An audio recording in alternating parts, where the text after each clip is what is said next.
Hello అండి. అందరికీ నమస్తే. మంచి రుచికరమైన పప్పుచారు, ములక్కాయ పప్పుచారు ఎలా తయారు చేసుకోవాలో చూపిస్తాను. చాలా ఈజీగా, సింపుల్‌గా తయారు చేసుకోవచ్చు. ఇది ఇడ్లీలోకి ఇంకా టేస్టీగా ఉంటుంది. తప్పకుండా ట్రై చేయండి. ఈజీగా, సింపుల్‌గా ఎలా బ్యాచిలర్స్ పిల్లలు కూడా ఈజీగా తయారు చేసుకోవచ్చు. కుక్కర్‌లో 1 కప్పు కందిపప్పు వేసి, పసుపు వేసి, కొంచెం నూనె వేసి ఇలా మెత్తగా ఉడికించుకోండి. ఇలా ఉడికిన తర్వాత మనం పప్పు గుత్తితో రుబ్బుకోవచ్చు. లేదంటే బాగా మెత్తగా ఉడికితే గరిటెతో తిప్పినా కానీ మెత్తగా అయిపోతుంది.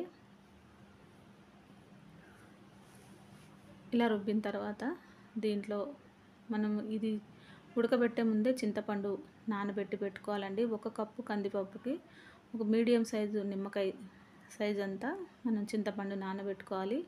ఆ తర్వాత గిన్నె పొయ్యి మీద పెట్టేసి ముందుగా పోపు వేసేసుకోండి. ఆవాలు, జీలకర్ర, కొంచెం నూనె వేసిన తర్వాత ఆవాలు, జీలకర్ర, ఎండుమిర్చి, అలాగే కొంచెం కరివేపాకు కూడా వేసుకోండి. ఫ్రెష్ కరివేపాకు.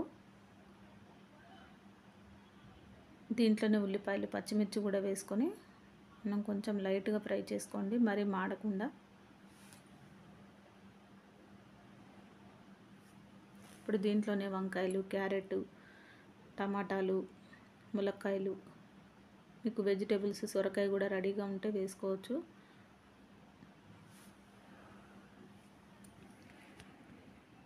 చూడండి, ఇలా ఈ ముక్కలన్నిటినీ కలిపేయండి.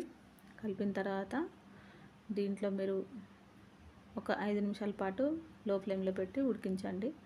ఎందుకంటే ఉప్పు వేస్తే ములక్కాయలు కొంచెం లేటుగా ఉడుకుతాయి కాబట్టి కొంచెం ఉడుకు పట్టిన తర్వాత వేసుకోండి. ఫ్రెష్ కరివేపాకు, అలాగే ఉప్పు, కొంచెం కారం, చింతపండు రసాన్ని కూడా వేసేసుకోండి. మీరు పులుపుని తినేదాన్ని బట్టి వేసుకోండి.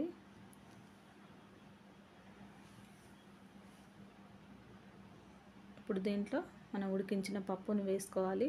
ఇప్పుడు మనకి చిక్కగా ఉంది కాబట్టి మనకి ఒక 2 గ్లాసుల వాటర్ పైనే పడుతుంది.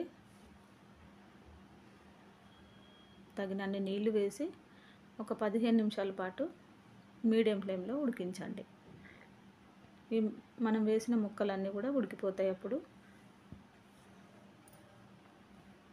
మీరు దీంట్లో కావాలంటే సాంబార్ పొడి కూడా వేసుకోవచ్చు. టేస్ట్ బాగుంటుంది. ఇలా చేసిన మనకి టేస్ట్ అన్నది ఏం మారదండి. మంచి రుచిగా వస్తుంది. చివర్లో కొత్తిమీర వేసుకుంటే సరిపోతుంది. ఇది ఇడ్లీలోకి అయితే ఇంకా అసలు సూపర్గా ఉంటుంది. తప్పకుండా ట్రై చేయండి ఈ సాంబార్ని. అంటే ములక్కాయ పప్పుచారు సాంబార్ అనొచ్చు, ములక్కాయ పప్పుచారు అనొచ్చు, కానీ టేస్ట్ మాత్రం అమోఘంగా ఉంటుంది. తప్పకుండా ట్రై చేయండి. నా రెసిపీ నచ్చినట్లయితే లైక్ చేయండి, షేర్